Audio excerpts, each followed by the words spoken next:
सो अपना complete introduction दीजिए please. Hello everyone. मेरा नाम परम सोनी है। मेरी ऑल इंडिया रैंक 1071 थी और अभी मैं आईआईटी कानपुर में computer science and engineering department में हूँ। आईआईटी कानपुर मैंने इसलिए चूज़ किया, यहाँ पे कल्चर काफ़ी रिच है।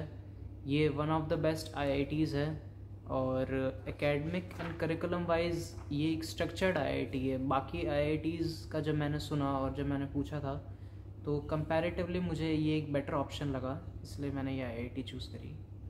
ओके, सो आपका मोटिवेशन क्या था जेईई की प्रिपरेशन के लिए? क्या किस चीज़ ने आपको मोटिवेट किया, आपको बताया कि आपको इंजीनियरिंग में करना, वो भी आईआईटी जेईई के थ्रू करना है? क्या मोटिवेशन था आपका? तो सबसे पहले चीज़ तो मेरा इंटरेस्ट था। मुझे साइंस एंड टेक्नोलॉजी में इंटरेस्ट था, तो इसलिए मैंने इंजीनियरिंग फील्ड में आगे बढ़ने का फ़ैसला लिया।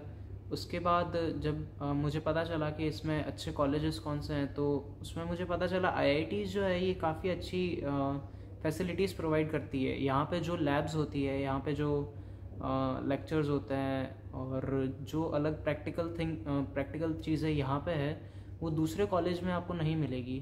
तो इसलिए मेरा आईआईटी के लिए प्रिपेयर करने का ये मेन मोटिव था।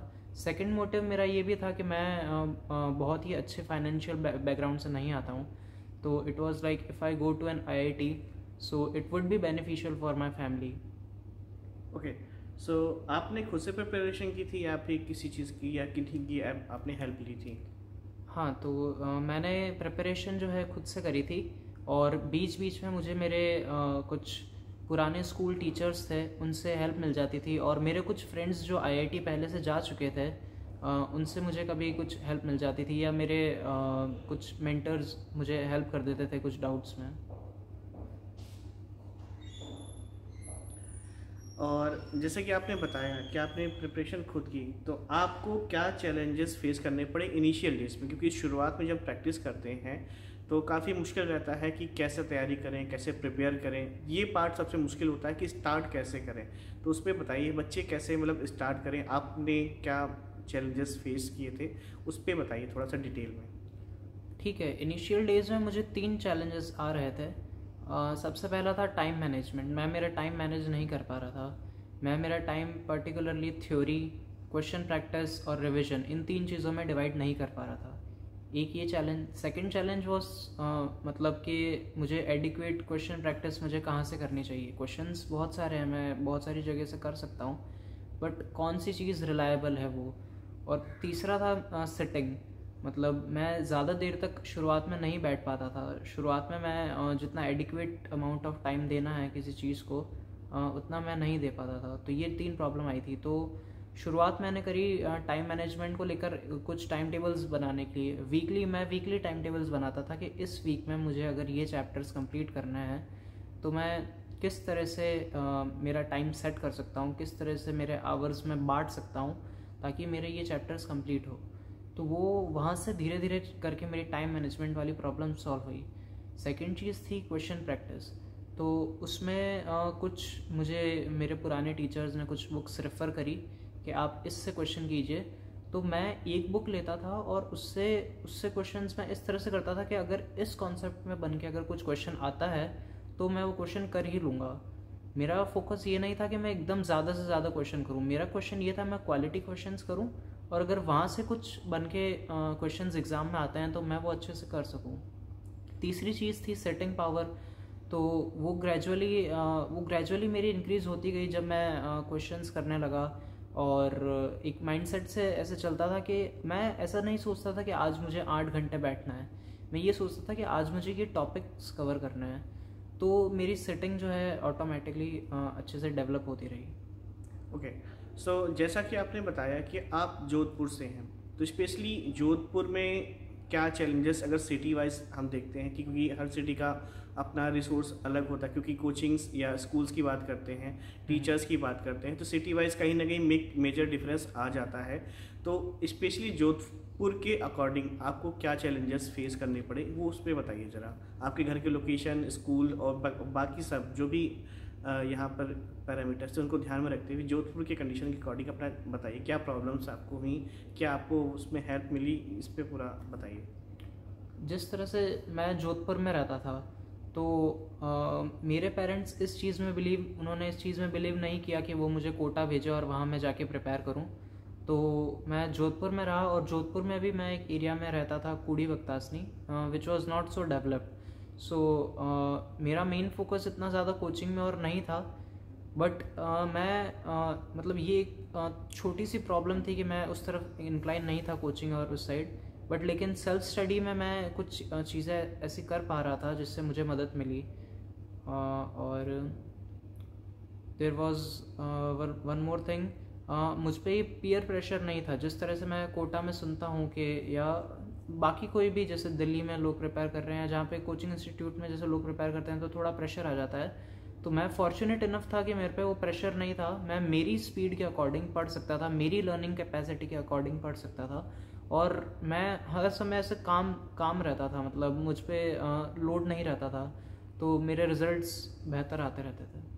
ओके तो जैसा आपने 10th 11th 12th इनमें आपने एनसीईआरटी की बुक्स को भी रेफ़र किया होगा, आपने इनसे पढ़ाई की होगी, अगर आपके सिलेबस में पार्ट में थी, तो आपने इन बुक्स का कैसे यूज़ किया, इनके थ्रू आपने मेंस की और एडवांस की प्रिपरेशन कैसे इनसे पॉइंट्स आपने पुल किए, उसके अलावा आपको कौन सा सब्जेक्ट्स में मोस्ट वैल्यूएबल लगा, मतलब एनसीईआरटी की कौन सी बुक आपको लगी कि जो इनमें जेई मेंस और एडवांस के लिए इम्पोर्टेंट है, या अगर सभी थे तो सभी में कुछ कुछ आप पॉइंट्स हाईलाइट कर सकते हो। ठीक है, सबसे मुझे जहाँ एनसीईआरटी महत्वपूर्ण लगी वो थी केमिस्ट्री में मेंस में और एडवांस में। क्या एनसीईआरटी में से ही क्वेश्चंस उठाए जाते थे, बीच बीच में लाइन कोई भी लाइन पकड़ लेंगे और उस क्वेश्चन में से उस लाइन में से क्वेश्चन बना के आपको दे देंगे। तो केमिस्ट्री की जो एनसीईआरटी है 11th और 12th, वो तो एक तरीके से आपके लिए मैं बोलूँ जैसे गीता की तरह होनी चाहिए, आपको एकदम अच्छे से वो याद होनी ही चाहिए। 11th 12th एनसीईआरटी केमिस्ट्री की, मतलब आपको एकदम कंठस्थ हो जानी चाहिए कि ये मैं इस तरह से यहाँ से क्वेश्चन बन सकता है तो मैं ऐसे कर लूँगा। तो उस तरह से आपका केमिस्ट्री का स्कोर बहुत ही अच्छा आएगा, तो इसलिए मेरा केमिस्ट्री का स्कोर काफ़ी अच्छा था। फिज़िक्स में मैं एनसीईआरटी बोलूँगा, फिज़िक्स में अगर आपको एनसीईआरटी करनी है तो आप क्वेश्चंस की प्रैक्टिस कीजिए। फिज़िक्स में हर चैप्टर के एंड में जो क्वेश्चंस होते हैं एनसीईआरटी में वो काफ़ी अच्छे होते हैं, तो वहाँ से फिज़िक्स में आपको उस तरह से मदद मिल सकती है। मैथ्स में भी एनसीईआरटी आप कर सकते हैं, पर अगर आप जेई मेंस या जेई एडवांस के लिए तैयारी कर रहे हैं तो फिर एनसीईआरटी में उस लेवल के क्वेश्चंस नहीं है। मैथ्स में दूसरी बुक्स आती हैं जिसमें उस लेवल के आपको अच्छे लेवल के क्वेश्चंस मिलेंगे जिस तरह के जेई मेंस और जेई एडवांस में आते हैं। ओके सो ये काफ़ी अच्छा था। तो जैसे कि फिज़िक्स एक बहुत ही ट्रिकी सब्जेक्ट है, तो स्पेशली फ़िज़िक्स की प्रिपरेशन कैसे करी आपने, क्या आपने उसमें इंपॉर्टेंस ढूंढी और उसको मैनेज कैसे किया? केवल फिज़िक्स के बारे में बात करते हैं, तो फिज़िक्स सब्जेक्ट को आपने कैसे हैंडल किया? ठीक है, तो फिज़िक्स ऐसा सब्जेक्ट है जिसमें थ्योरी और एप्लीकेशन पार्ट दोनों इम्पॉर्टेंट है। तो सबसे पहला मेरा मेन फोकस रहता था मैं थ्योरी से स्टार्ट करूं, और जब मैं थ्योरी करता था तो कभी भी ऐसा नहीं हुआ था कि मैं पूरा एक चैप्टर कंप्लीट कर रहा हूँ फिर उसके क्वेश्चंस कर रहा हूँ, मैं ऐसा नहीं करता था। मैं फिज़िक्स में एक चैप्टर में अगर मान लीजिए 10 टॉपिक्स है तो मैं 2 टॉपिक्स कंप्लीट करता था, फिर उन 2 टॉपिक्स के क्वेश्चंस देखता था, फिर 2 टॉपिक्स कंप्लीट करता था, फिर उनके क्वेश्चंस देखता था। इस तरह से क्या होता था कि फिज़िक्स में जो क्वेश्चंस बनते हैं वो इंटरलिंक्ड होते हैं। जैसे अगर आप थोड़ा आगे चलेंगे तो उसमें पिछले टॉपिक्स के भी कुछ पार्ट ऐड होता है। तो मुझे थ्योरी साथ साथ में थ्योरी में पढ़ता रहता था और साथ साथ में मेरे एप्लीकेशन पार्ट भी कवर होता रहता था कि अगर इसका कुछ क्वेश्चन आएगा तो मैं क्वेश्चन कैसे करूँगा। तो इस तरह से मैं थ्योरी और क्वेश्चंस एक साथ प्रैक्टिस करता था। उसके बाद फिज़िक्स में इम्पॉर्टेंट है रिविज़न, तो रिविज़न वाला जो पार्ट होता था वो मैं प्रीवियस ईयर क्वेश्चंस जो जेई मेंस के होते हैं उससे मैं हेल्प लेता था और कवर करता था।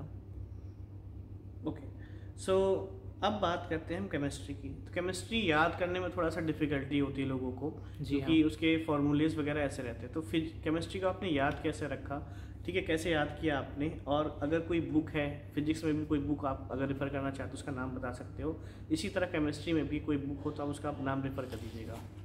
ठीक है, तो सबसे पहले अगर मैं फ़िज़िक्स की बात करना चाहूँ तो एक बुक जो हम सब जानते हैं जो हमें करनी चाहिए वो है H.C. वर्मा। फिज़िक्स में अगर आप जैसे ही कोई चैप्टर कंप्लीट करते हैं तो सबसे पहली बुक जो आपको स्टार्ट करनी चाहिए वो है H.C. वर्मा, और आपको ट्राई करना चाहिए कि वो जो बुक है आप उस चैप्टर के क्वेश्चंस 3 दिन में लगभग आप कंप्लीट कर लें, और इस तरह से कंप्लीट करें कि वो क्वेश्चंस आपने खुद ने किए हों। मतलब दूसरे की आप जैसे हेल्प ले रहे हैं तो वो ठीक है, पर आपको खुद को क्वेश्चंस आते हैं और अगर बाद में उस कॉन्सेप्ट से क्वेश्चन बन के आए तो आप वो क्वेश्चन वापस कर सकें। HC वर्मा करने के बाद आपके पास आती है फिज़िक्स की मतलब most important resource previous year questions. जैसे अलग अलग बुक्स के, अरिहंत के या फिर दूसरी पब्लिकेशंस भी, अरिहंत एक अच्छी पब्लिकेशंस है, उसमें फ़िज़िक्स का PYQs होते हैं 41 ईयर्स और 43 ईयर्स, तो वो आप प्रीवियस ईयर क्वेश्चंस लगाइए, तो ये काफ़ी इनफ होता है आपके लिए। उसमें काफ़ी ज़्यादा क्वेश्चंस होते हैं। और अगर आप फिज़िक्स में थ्योरी रेफ़र करना चाहते हैं तो फिज़िक्स में लाइक DC पांडे है, वो भी अच्छी बुक है, तो आप वो भी ट्राई कर सकते हैं। पर मेन फोकस आपका HC वर्मा और देन PYQs होने चाहिए। आप PYQs सही से करें क्योंकि फ़िज़िक्स में चीज़ें थोड़ी रिपीट होती है हर JEE मेंस में। और हम केमिस्ट्री की बात करें, जैसे केमिस्ट्री में चीज़ें याद कैसे रखें, तो केमिस्ट्री 3 पार्ट्स में डिवाइडेड है, फिज़िकल, ऑर्गेनिक एंड इनऑर्गेनिक। तो सबसे पहले आपको फिज़िकल केमिस्ट्री कवर करनी चाहिए।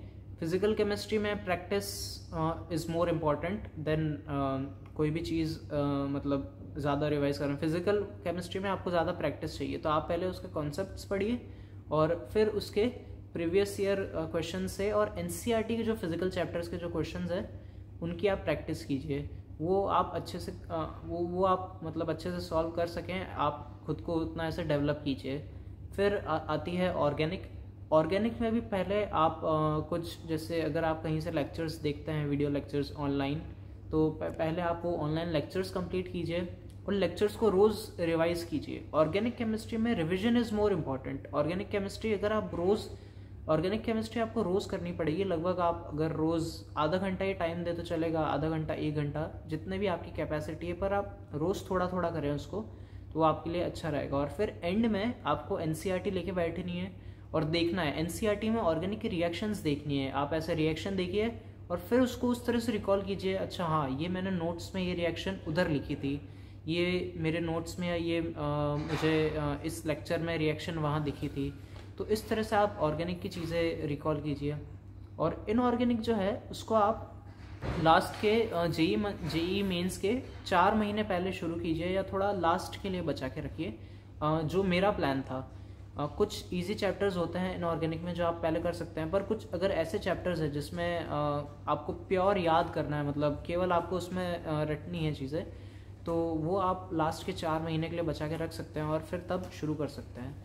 और इनमें बुक्स की बात करें तो मैं वापस वही बताऊंगा, 43 इयर्स अरिहंत पब्लिकेशंस और लाइक 44 इयर्स अब आ गई है, तो वो उसके प्रीवियस ईयर क्वेश्चंस कीजिए, फिज़िकल, ऑर्गेनिक, इनऑर्गेनिक तीनों के।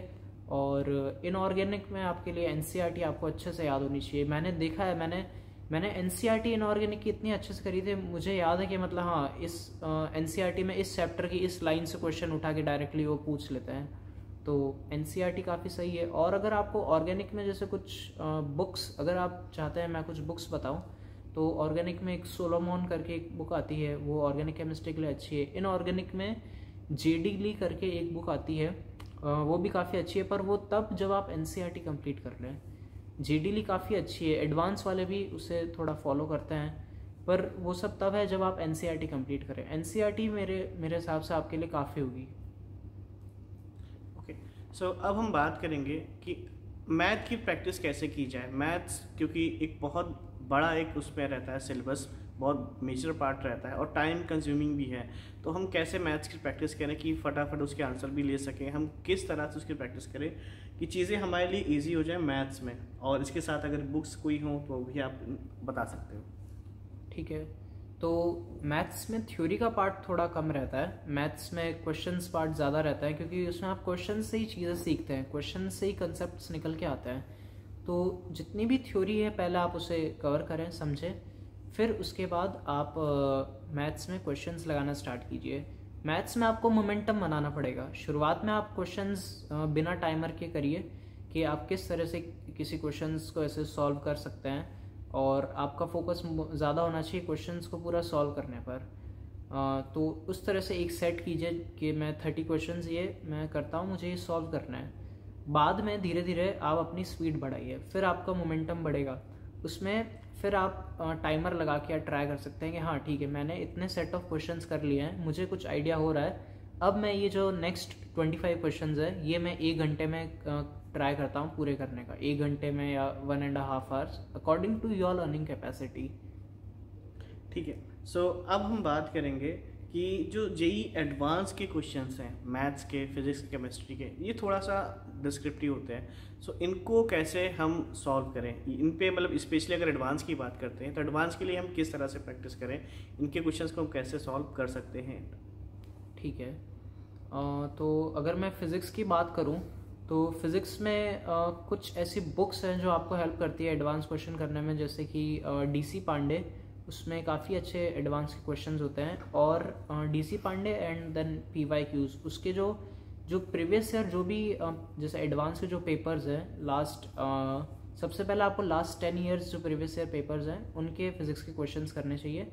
देन आप और पिछले पेपर्स जो हैं एडवांस के कर सकते हैं, क्योंकि वो क्वेश्चंस आपको बहुत सिखाते हैं, वो ऑलमोस्ट सारे टॉपिक्स जो है कवर कर लेती है।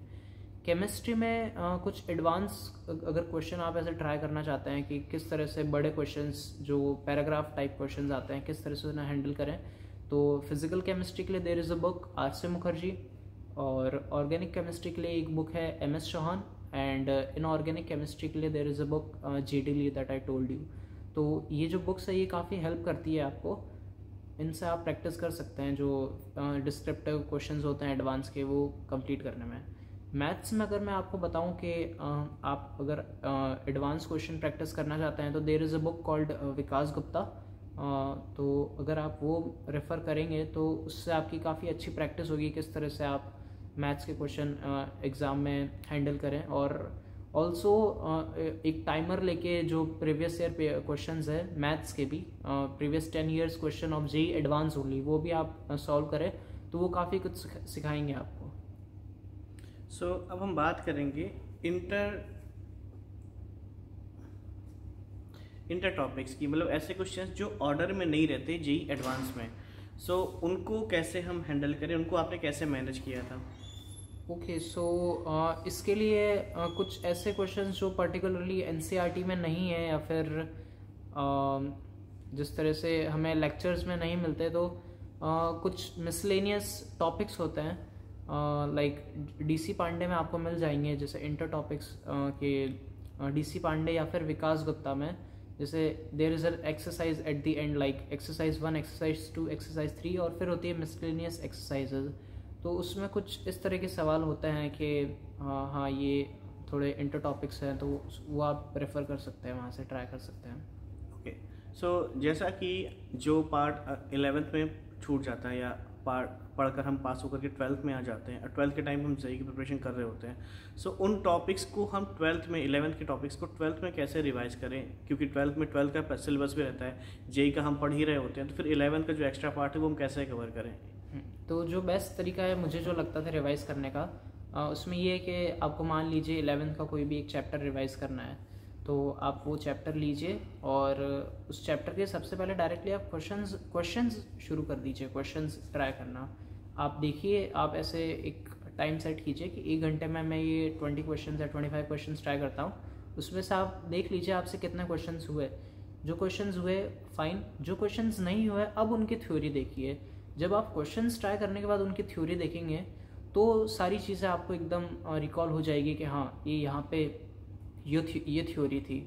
उस तरह से 11th की थ्योरी जो है, आप थ्योरी भी रिवाइज हो जाएगी और 11th के जो क्वेश्चंस है वो भी आप एक बार अटेम्प्ट और कर चुके होंगे।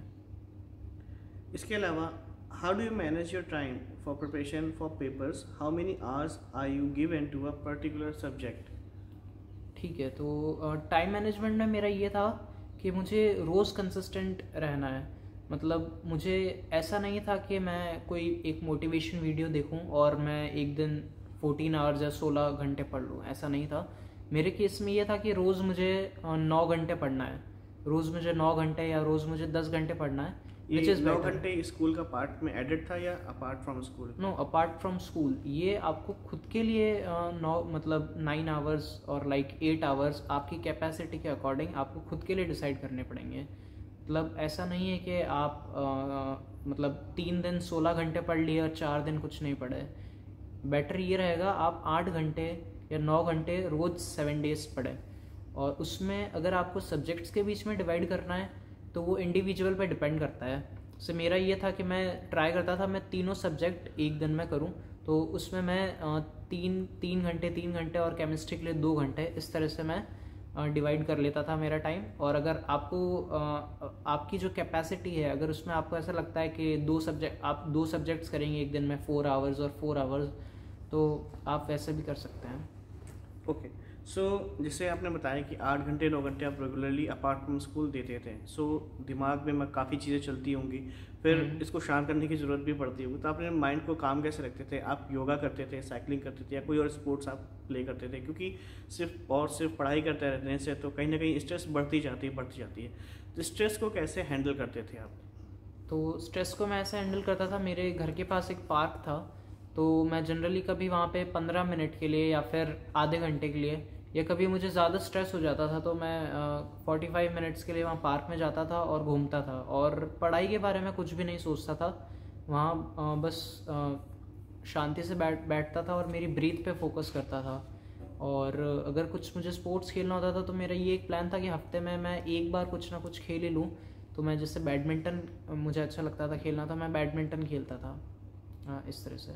अगर आपको म्यूज़िक सुनना पसंद है तो आप म्यूज़िक भी सुन सकते हैं। अगर आपके लिए ऐसा कुछ है कि मैं ये एक नावल रीड करूँगा, उससे मैं रिफ़्रेश हो जाऊँगा, तो आप वो भी कर सकते हैं। सबके मतलब मेरा तरीका जो था मैंने ये बता दिया। या कभी मैं ऐसे घर के बाहर ही मैं ऐसे रिलैक्स होकर ऐसे बैठ जाता था और शांति से ऐसे आते जाते मतलब बाहर बस ऐसे ही बैठा रहता था जब सनसेट का टाइम होता था। ओके, सो जैसा आपने बताया कि आप मोटिवेट हुए थे जेई एग्ज़ाम के लिए, सो क्या चीज़ थी, ऐसा क्या मोटिवेशन था जिसने आपको लगातार 2 साल 3 साल तक, जब तक आपने प्रिपरेशन की, इसने लगातार आपको मोटिवेटेड करे रखा? आप अपने पास से डिस्ट्रैक्ट नहीं हुए, कहीं नहीं, आपने हिम्मत नहीं हारी, और फिर इतनी अच्छी रैंक से आपने जेई को क्रैक भी किया। सो क्या मोटिवेशन था, इस पर भी बताइए। और बच्चे क्या मोटिवेशन लेके चलें जिसके लिए वो हमेशा मोटिवेटेड रहें, जिसके थ्रू वो डिस्ट्रैक्ट ना हो? ठीक है, तो मेरा मोटिवेशन ये था कि मुझे एक 3 डिजिट रैंक लानी है। तो उसके लिए मैं हमेशा खुद को इस तरह से देखता था कि क्या मैं इतना कर रहा हूँ कि मैं एक 3 डिजिट रैंक डिज़र्व करता हूँ या नहीं करता हूँ। मुझे मेरी जो कैपेसिटी थी उसके अकॉर्डिंग मैंने डिसाइड किया था कि हाँ, मैं एक 3 डिजिट रैंक तो ला सकता हूँ। मैंने ऐसा कभी नहीं सोचा था कि मैं ऑल इंडिया रैंक 1 ले आऊँगा या मैं ऑल इंडिया रैंक अंडर 100 लाऊंगा। ला सकते हैं, बट लेकिन आप अपना एक टारगेट सेट कीजिए सबसे पहले। अगर टारगेट होगा तो आप कंटिन्यूसली उस पाथ पर चलते रहेंगे। दूसरा ये था कि मैं मेरी पेरेंट्स से बात करता था इन चीज़ों के बारे में, तो मुझे मोटिवेटेड फील रहता था। और तीसरा ये चीज़, मैं खुद से कंपटीशन रखता था कि कल मैंने अगर इतना किया है तो आज क्या मैं इससे ज़्यादा कर सकता हूँ। तो रोज़ मैं इस तरह से मोटिवेटेड रहता था कि हाँ, कि मुझे मेरा एक बेटर वर्जन बनना है। आज मैं खुद से कंपटीशन रखता था, तो मैं मोटिवेटेड रहता था और मैं इन 2 सालों में अच्छे से कर पाया। ओके, तो जैसा आपने बताया कि आपने सेल्फ स्टडी पे ही फोकस रखा, आपने खुद ही सेल्फ स्टडी की, तो आप उन बच्चों को क्या मैसेज देना चाहते हो, अपना एक्सपीरियंस कैसे शेयर करना चाहते हो, जो खुद सेल्फ स्टडी करना चाहते हैं, चाहे उनके पास रिसोर्स ना हो या फिर वो कहीं ना कहीं फाइनेंशियली अनवेल हो? तो उन बच्चों के लिए आपका क्या मैसेज है जो सेल्फ स्टडी के थ्रू जेई को क्रैक करना चाहते हैं? वो बिगिन कैसे करें और कैसे आपके थ्रू जैसे आपने किया वो इस बात पे कंसिस्टेंटली जुटे रहें? तो सेल्फ स्टडी में मुझे जो लगता है सबसे ज़्यादा इम्पॉर्टेंट चीज़ है वो है डिसिप्लिन। मैं डिसिप्लिन को यहाँ किस तरह समझता हूँ, मेरे लिए डिसिप्लिन की क्या डेफिनेशन है। डिसिप्लिन यानी अगर कोई चीज़ का आपको करने का मन नहीं है, जैसे आपको कोई टॉपिक अभी करना है, अगर डिसिप्लिन मीन्स अगर कोई चीज़ का करने का आपका मन नहीं है तो भी आप वो चीज़ कर रहे हैं। It should be like you have to just do it and complete it in a finite time. तो इस तरह से आप शुरू कर सकते हैं। आपकी शुरुआत ऐसे ही होगी कि आपको हाँ, मुझे बस ये चीज़ एक बार कंप्लीट करनी है, तो आप उस तरह से शुरू करेंगे, मुझे ये क्वेश्चंस करना है, ये मुझे लेक्चर्स देखना है, इस तरह से आपकी शुरुआत होगी। फिर बाद में आपको धीरे धीरे अपना उस चीज़ में इंटरेस्ट आने लगेगा। ऐसी क्या चीज़ थी जिसके थ्रू मतलब आप लोगों को बताना चाहते हो, जो मिस्टेक्स आपने की वो देखिए आप का एम था कि कहीं ना कहीं आप 3 डिजिट रैंक लाना चाह रहे थे, ठीक है, फिर भी आप उसके बहुत ही नियरेस्ट थे, तो कहीं ना कहीं आपसे मिस्टेक हुई होगी। तो ऐसी क्या मिस्टेक्स थी जो और बच्चे अगर सेल्फ स्टडी करना चाह रहे हैं तो वो रिपीट ना करें?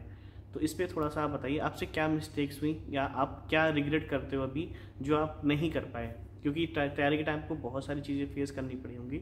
सो इस पर भी थोड़ा सा हाईलाइट कीजिए। ठीक है।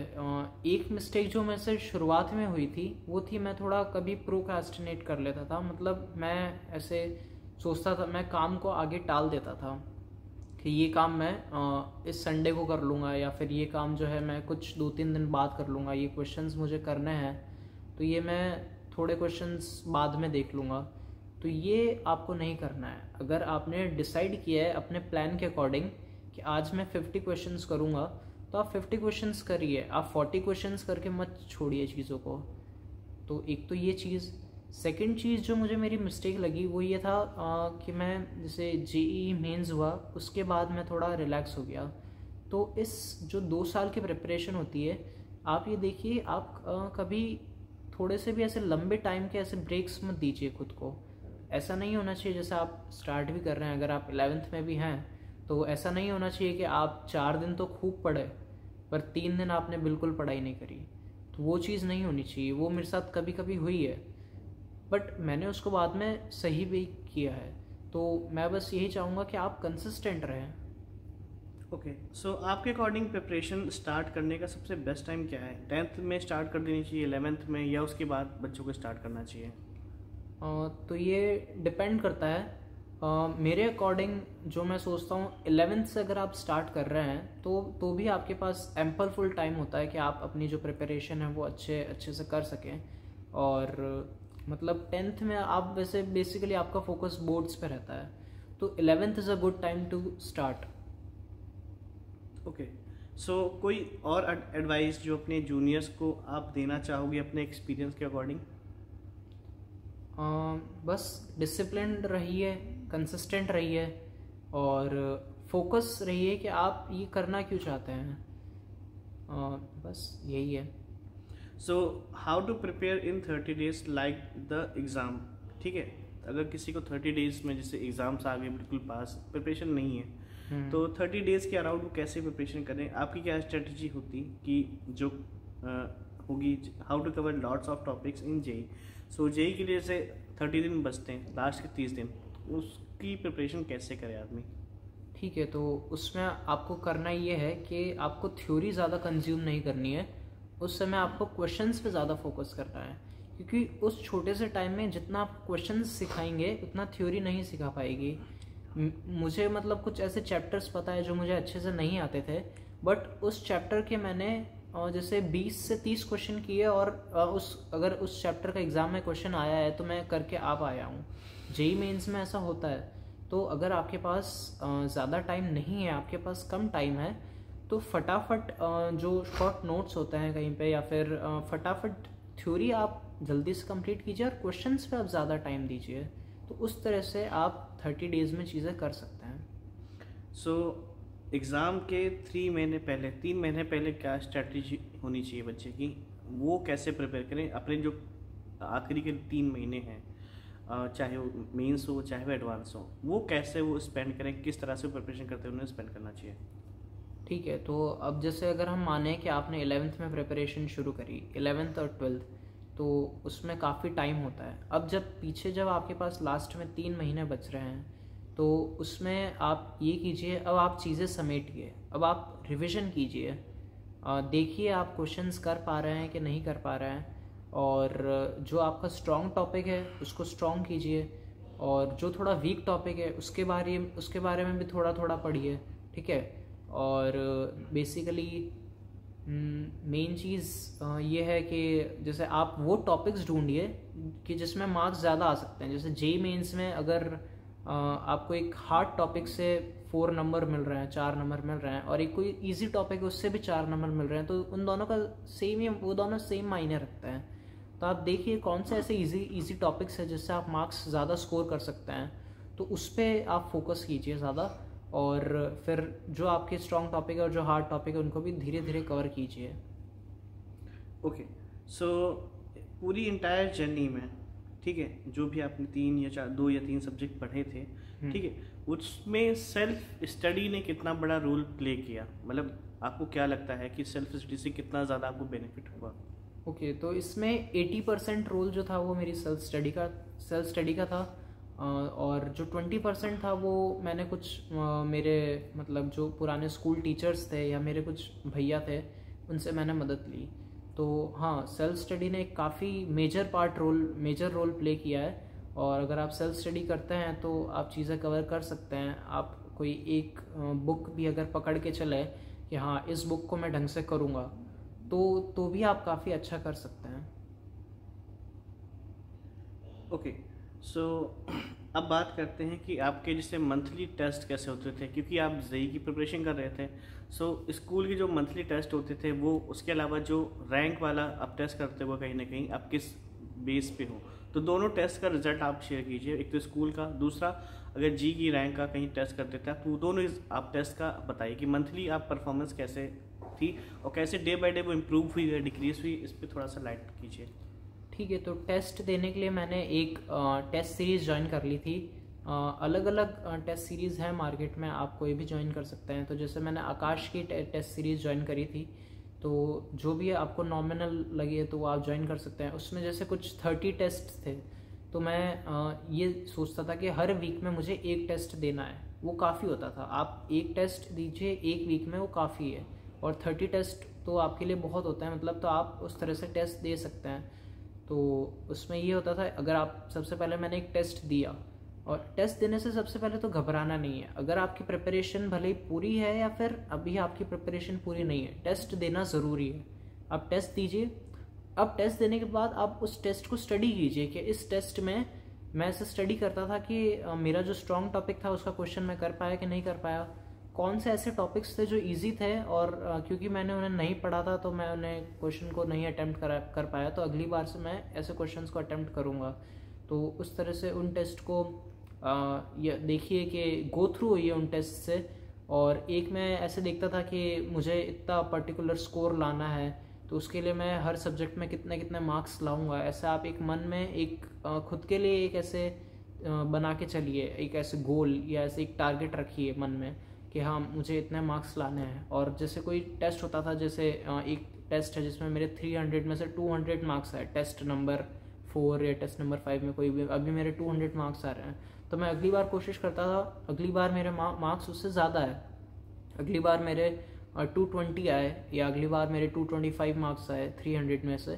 तो इस तरह से आप खुद से कंपटीशन रखिए और देखिए कि आप कहाँ आप रोज़ डे बाय डे आप अच्छा कर रहे हैं कि नहीं। ओके, सो ये बात थी अब तो प्रैक्टिस की। अब बात करते हैं मेन एग्ज़ाम्स की। जैसे मेंस का फाइनल एग्ज़ाम हुआ, उस समय बच्चे को या आपने कैसे खुद टेस्ट को दिया, ठीक है, आप क्योंकि आपका पर्सनल एक्सपीरियंस ही, जैसे आपने एग्ज़ाम दिया, रिजल्ट आपके सामने है, तो आपने क्या स्ट्रेटजी अपने पेपर देते समय मेंस में और एडवांस में, दोनों में? ठीक है, तो मेरी एक ही स्ट्रेटजी थी। मैं ऐसे देखता था कि काफ़ी बच्चे थोड़ा कुछ पैनिक कर जाते हैं और ऐसे शांत नहीं रह पाते, बेसिकली दे आर लाइक फटाफट क्वेश्चंस करो। तो उसमें होता ये था, क्वेश्चंस गलत हो जाते थे। तो मैं मन में एक थॉट लेके हमेशा चलता था, अगर वो भले ही जेईई मेंस हो या जेईई एडवांस हो, कोई भी एग्ज़ाम देने से पहले मेरे मन में एक थॉट रहता था, शांत रहो और बस अपना काम करो, शांत रहो और अपना काम करके वहाँ से अपन को निकलना है। तो बस ये था, मैंने अगर प्रिपेयर किया है तो मैं सर्टेन सॉर्ट ऑफ क्वेश्चंस जो है, सर्टेन टाइप्स ऑफ क्वेश्चंस जो है मैं करके आ पाऊँगा। तो उस तरह से मेरा माइंड इतना काम रहता था कि मैं क्वेश्चंस फटाफट, जो भी क्वेश्चंस मेरे को करने होते थे मैं वो कर लेता था। और एक मेरी स्ट्रैटेजी ये रहती थी कि मैं इजी क्वेश्चंस पहले अटैक करता था। तो अगर मैं जो इजी क्वेश्चंस है वो आपके फटाफट होते हैं, तो अगर कुछ ऐसा है कि आप 20 मिनट में 10 क्वेश्चन कर रहे हैं, तो एक आपको अंदर से मॉरल बूस्ट मिलेगा कि हाँ मैंने इतना कर लिया है तो मैं अब और भी कर लूँगा। तो अगर 25 क्वेश्चंस में से आप एक सब्जेक्ट में, जैसे पर सब्जेक्ट आपको 25 क्वेश्चंस करने होते हैं, तो अगर 25 क्वेश्चंस में से आप 20 क्वेश्चंस भी कर रहे हैं तो आपका स्कोर काफ़ी अच्छा हो जाता है। ओके, तो उस तरह से वो मेरा थॉट रहता था कि बस शांत रहो और अपना काम करो, पैनिक करने से कुछ नहीं होगा, उल्टा आप और बुरा करोगे। तो बस काम रह के, एक काम स्टेट में रह के आप अपने पेपर दीजिए। ओके। सो जब पेपर देने के बाद रिज़ल्ट का टाइम आया, ठीक है, अब रिज़ल्ट के टाइम पर जब आपको पता चला कि आपकी ये आई है, तो वो एक्सपीरियंस कैसा था? घर में क्या हुआ, स्कूल के टीचर्स में, फ्रेंड्स में क्या माहौल था? आप उसको थोड़ा सा इनलाइट कीजिए। मैं एक्सपेक्ट कर रहा था कि मुझे ये पता तो था कि मेरी एक अच्छी रैंक आएगी, बट लेकिन इतनी अच्छी आएगी, मैं इतना क्लोज आ जाऊंगा मेरे गोल के, वो एक्सपेक्टेड नहीं था। एक ये चीज़ भी थी, कभी भी आप अपने मार्क्स को लेकर, जैसे कोई जेई मेंस हुआ है और उसके बाद आपने जैसे मार्क्स कैलकुलेट किए हों और आपको लग रहा हो कि आपके मार्क्स कम आए, तो आप कभी भी डीमोटिवेट नहीं हुए, क्योंकि ऐसा भी हो सकता है कि पेपर मुश्किल हो। जैसे इस साल जेई एडवांस में हुआ था कि पेपर थोड़ा सा मुश्किल आ गया था, तो मेरे मार्क्स कम थे बट लेकिन मेरी रैंक काफ़ी अच्छी आई। तो वो एक एक्सपीरियंस अच्छा होता है, आपको खुद को ऐसा लगता है कि हाँ मैंने कुछ अचीव किया है। तो मैं चाहता हूँ आप खुद भी वो एक्सपीरियंस गेन करें। ठीक है। सो अब आने के बाद यहाँ आपने आईटी कानपुर ही चूज़ किया। सो यहाँ ऑप्ट करने के बाद जब यहाँ पे आप ज्वाइन हो गए, तो यहाँ के कैंपस का एक्सपीरियंस कैसा था? सीनियर्स ने आपकी कैसे हेल्प की? यहाँ के टीचर्स आपको कैसे लगे? हॉस्टल और यहाँ पे मेस का खाना, कैंटीन और बाकी इन्वायरमेंट, पूरा कैंपस, इसके बारे में थोड़ा सा बताइए कि यहाँ का क्या आपका एक्सपेक्टेशन था और क्या उससे बेटर है या उसके बराबर या उसके अंडर है, तो पूरा आप बताइए। ठीक है। ठीक है। तो सबसे पहली चीज़ जो मैंने यहाँ पे काफ़ी यूनिक देखी, जो दूसरे कॉलेजेस में मुझे ऐसा नहीं लगता दूसरे कॉलेजेस में होती होगी, वो था यहाँ का ओरिएंटेशन पीरियड। शुरुआत में यहाँ पे शुरुआत में 7 डेज़ का ओरिएंटेशन पीरियड चलता है, जिसमें आपको वो पूरे कॉलेज का एक टूर देते हैं, कॉलेज की जानकारी देते हैं और कॉलेज में आपको ऐसा सेटल्ड फील करवाते हैं कि आप यहाँ पे हर चीज़ इजीली आपके लिए एक्सेसिबल हो। तो वो जो 7 डेज़ होते हैं ओरिएंटेशन पीरियड, वो एक आपका गोल्डन पीरियड होता है। यहाँ पे आपको आके काफ़ी अच्छा लगता है, कैंपस आप एक्सप्लोर करते हैं। आईआईटी कानपुर की जो बहुत ही एक मेन चीज़ है, जैसे एयर स्ट्रिप, वो हमें वहाँ पे भी लेके गए थे और लेक्चर हॉल कॉम्प्लेक्सेस उन्होंने हमें वो दिखाए थे। यहाँ आते ही हमें कुछ फेमस लोगों के द्वारा ऐसे एड्रेस किया गया था, जैसे there were HC. Verma sir present in our orientation. So उन्होंने भी हमें काफ़ी मोटिवेट किया हमारी आगे की जर्नी के लिए। और यहाँ पे जो दूसरी कैंपस में चीज़ें हैं लाइक ओएटी और जिम खाना, वहाँ पे हमें अलग अलग काउंसिल्स के बारे में बताया गया, यहाँ पे क्या क्या स्पोर्ट्स खिलाए जाते हैं वो हमें बताया गया, फुटबॉल ग्राउंड दिखाया, हॉकी ग्राउंड दिखाया। और आप कोई भी एक स्पोर्ट्स का नाम ले लीजिए, ऐसा नहीं होगा कि वो यहाँ स्पोर्ट्स नहीं हो, यहाँ पे हर एक वो स्पोर्ट्स है। अगर कोई कैरम बोर्ड खेलता है तो वो भी स्पोर्ट्स यहाँ पर है, उसके भी यहाँ पे क्लब्स है, हमें अलग अलग क्लब्स के इंट्रोडक्शन कराया गया कि यहाँ पे ये क्लब्स है। और यहाँ पे ओपन एयर थिएटर है, वहाँ पे हमारी कुछ मूवी स्क्रीनिंग्स हुई शुरुआत में, वहाँ पे हमें मूवी दिखाई गई। ओएटी में ऐसे डांस प्रोग्राम्स हुए, वहाँ पे सब लोगों को एक जुम्बा नाइट में इनवाइट किया गया, वहाँ पे सब लोगों ने डांस किया। तो ये काफ़ी अच्छा एक्सपीरियंस था। सीनियर्स हमें एस्कॉर्ट करते थे और रोज़ इवनिंग टाइम में लाइक 7 PM to 9 PM आते थे और हमें आईआईटी कानपुर के बारे में चीज़ें बताते थे। तो ये काफ़ी अच्छा एक्सपीरियंस था, उनसे सीनियर्स से हमारी बॉन्डिंग उस तरह से बढ़ी। आईआईटी कानपुर में एक कल्चर है कि हर 5 से 6 स्टूडेंट्स के ऊपर एक सीनियर्स उन्हें अलॉट होता है, जिनसे वो कुछ भी पूछ सकते हैं, आपको कुछ भी डाउट हो तो। ये दूसरे कॉलेजेस में मेरे फ्रेंड्स हैं, मैं उनसे बात करता हूँ, वो कहते हैं कि हमारे कॉलेजेस में ये चीज़ नहीं है। हम इसको बोलते हैं स्टूडेंट गाइड। एक स्टूडेंट गाइड अलॉट होता है आपको, जो भी स्टूडेंट्स हैं आईआईटी कानपुर के। तो ये बहुत ही एक अच्छी चीज़ थी। अब उन सीनियर्स से हमारे जैसे रिलेशनशिप्स अच्छे हैं, उनसे हम कांटेक्ट में रहते हैं, तो उनके थ्रू हम और भी सीनियर्स से कनेक्ट हो पाए। हमें कुछ भी डाउट होता था हम उनसे पूछते थे और कोई भी सीनियर हमारी जो है मदद कर देते थे। तो ये एक अच्छा एक्सपीरियंस था। और सीनियर्स हर चीज़ में हेल्प करते थे। कभी आपको अगर आपके कुछ मेस में प्रॉब्लम है तो वो आपके मेस में जैसे कुछ मेन्यू जो है वो चेंज करवाएंगे अगर आपको कोई चीज़ अच्छी नहीं लग रही। ये बाकी जगह मुझे नहीं लगता इतनी फ्लेक्सिबिलिटी जो यहाँ पे आईआईटी कानपुर में है वो बाकी जगह होगी। हर चीज़ पे वो हमें मोटिवेट कर रहे थे। वो हमारे हॉबीज़ पूछते हैं, हमारे इंटरेस्ट पूछते हैं। अगर किसी को इंटरेस्ट है फुटबॉल खेलने में तो वो आएंगे और हमको बोलेंगे कि इतने रोज़ यहाँ पे शाम को 6 बजे प्रैक्टिस होती है तो आप प्रैक्टिस में आइए। तो इस तरह से काफ़ी सीनियर्स भी इंटरेक्टिव थे और हमें कैंपस में एक वेल सेटल्ड होने के लिए उन्होंने हमें ऐसे मदद करी काफ़ी। आप उन बच्चों को क्या मैसेज देना चाहोगे जो जेई की प्रिपरेशन करना चाह रहे हैं, लेकिन कहीं ना कहीं जैसे उनकी फैमिलीज अनवेल हैं या उनके पास इनफ रिसोर्सेज नहीं हैं या ऐसे वो रिसोर्सेज बाई कर सकें, इनफ रिसोर्सेज स्टडी मटेरियल है, तो उनकी आप कैसे क्या संदेश देना चाहोगे? इसके अलावा आपको अगर पूछा जाए तो क्या आप उनकी मेंटोरिंग करोगे, आप उनके लिए कुछ करना चाहोगे? और इसके अलावा साथी प्लेटफॉर्म के बारे में भी आप बताइए कि इसकी हेल्प वो कैसे ले सकते हैं। ठीक है, तो इसमें मैं पर्सनली साथी प्लेटफॉर्म जो है उसमें मैं एनरोल हुआ हूँ एज अ मेंटर। उसमें मैं उसमें ट्राई करूँगा कि अगर कोई टॉपिक जो मुझे अच्छे से आता है अगर मैं वो पढ़ा सकूँ तो वो मैं एज अ लेक्चर उसका लेक्चर रिकॉर्ड करूँगा और पढ़ाऊँगा। और अगर कुछ लोग हैं जो फाइनेंशियली उतना अच्छे नहीं हैं या फिर काफ़ी वेल बैकग्राउंड से नहीं आते हैं तो उनके लिए मैं चाहूँगा वो साथी प्लेटफॉर्म जो है उसका अच्छा यूज़ करें, क्योंकि वहाँ पे हम लोग हमारे जो नोट्स हैं वो हम यहाँ पे देते हैं, प्रोवाइड करवाते हैं। तो आप हमारे नोट्स से पढ़ सकते हैं और देन कुछ रिसोर्सेज से क्वेश्चंस ट्राई कर सकते हैं।